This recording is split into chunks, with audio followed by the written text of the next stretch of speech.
सूत्र है अवर दौर्बल्यात्।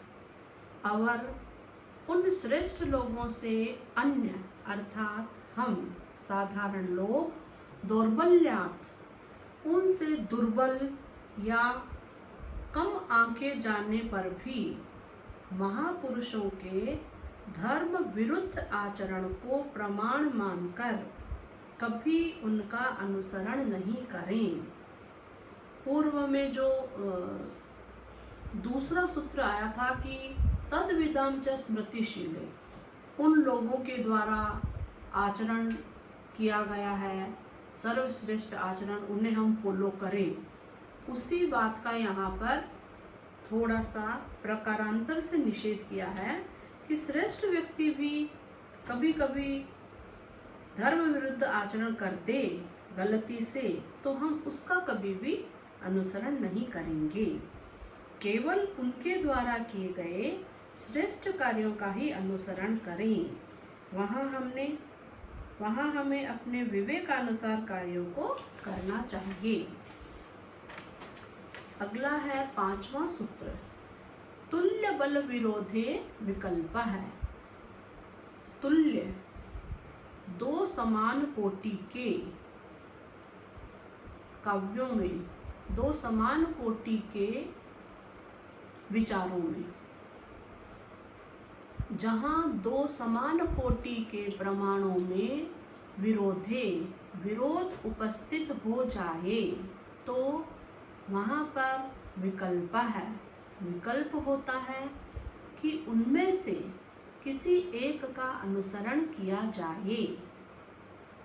जैसे कि श्रुति का मतलब है वेद, तथा स्मृति माने स्मृतियाँ। श्रुति तथा स्मृति इन दोनों ग्रंथों के प्रमाण समान कोटि के नहीं होते, अर्थात अलग अलग सिद्धांत कहीं पर इनके बताए गए हों तो फिर परस्पर विरोध की स्थिति आ जाती है। तब ऐसी स्थिति होने पर श्रुति माने वेद को ही श्रेष्ठ और मान्य मानना चाहिए। वहाँ स्मृतियों में कही गई बात को न मानकर श्रुति को महत्ता देनी चाहिए।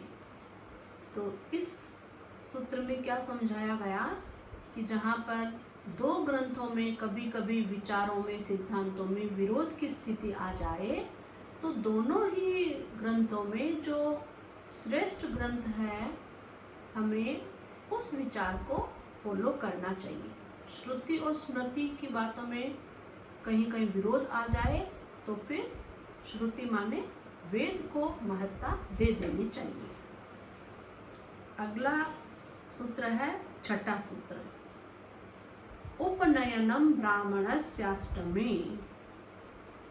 ब्राह्मण का उपनयन संस्कार अष्टमे 8वें वर्ष में होना चाहिए।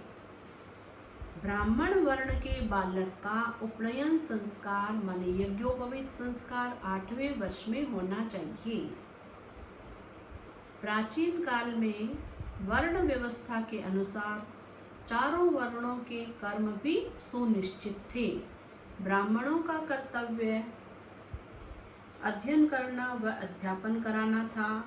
यज्ञ करना और यज्ञ कराना ये मुख्य कर्म थे। अतः उनको चारों वेदों और शास्त्रों का मर्मज्ञ होना आवश्यक था। आज सभी वर्णों के लोग सभी कर्म अपनी इच्छानुसार कर सकते हैं। चूंकि अध्ययन कराना ब्राह्मण का कार्य था, अतः उसका 16 संस्कारों से युक्त होना जरूरी था। सूत्रकार के अनुसार ब्राह्मण बालक का 8वें वर्ष में यज्ञोपवीत संस्कार कर देना चाहिए। धन्यवाद।